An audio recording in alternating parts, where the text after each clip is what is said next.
KTIV is celebrating its 70th anniversary this year, and we're continuing a special series showcasing the station's early years. George Lindblade of Sioux City worked at KTIV during that time, and boy, does he have stories to tell. KTIV's Larry Wentz has more.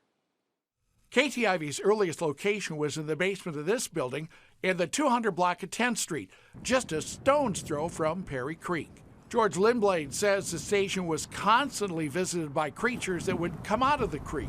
During one newscast, anchor David Shoemaker, who later went on to work for CBS and ABC News, stopped mid-sentence. Was something wrong? Yes, something's crawling up my pants leg.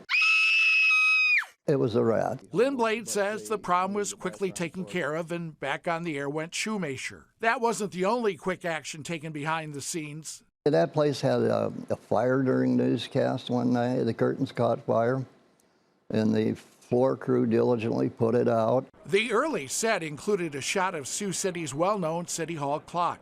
Prior to the 6 o'clock news, you'd have to go up and set the hands at 6 o'clock, and then the clock would actually be working and the hands would move. Then you had the daylight one, and for the dark one, you'd have to slide that one out and put the dark one up. And the many live commercials of the era could pose a challenge. So somebody would have to go to Schwartz's grocery store and get some 6-packs of Store's beer to fill in what was kind of misappropriated. One week, a popular chef from Toller Drug Starlight Room was making cream puffs live on the air with host Don Stone.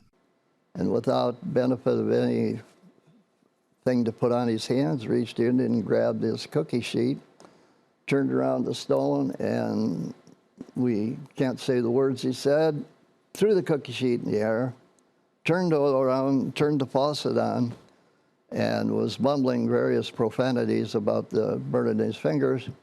And broadcasting live from the Sports and Vacation Show at the auditorium required hauling heavy cameras into Stafford's farm truck. It was full of straw, hay, and dropping some hogs. And we'd load the cameras in, and then when we got it down there, we had to take everything apart and clean it because you couldn't smell, you couldn't get near them. Who says TV's all fame and fortune? If you'd like to see this story or any of the stories we've done on our 70th anniversary, you can go to our News 4 Now app and click on the 70th anniversary tab. You can find the News 4 Now app on Roku, Fire TV, and Apple TV. Larry Wentz, KTIV News 4.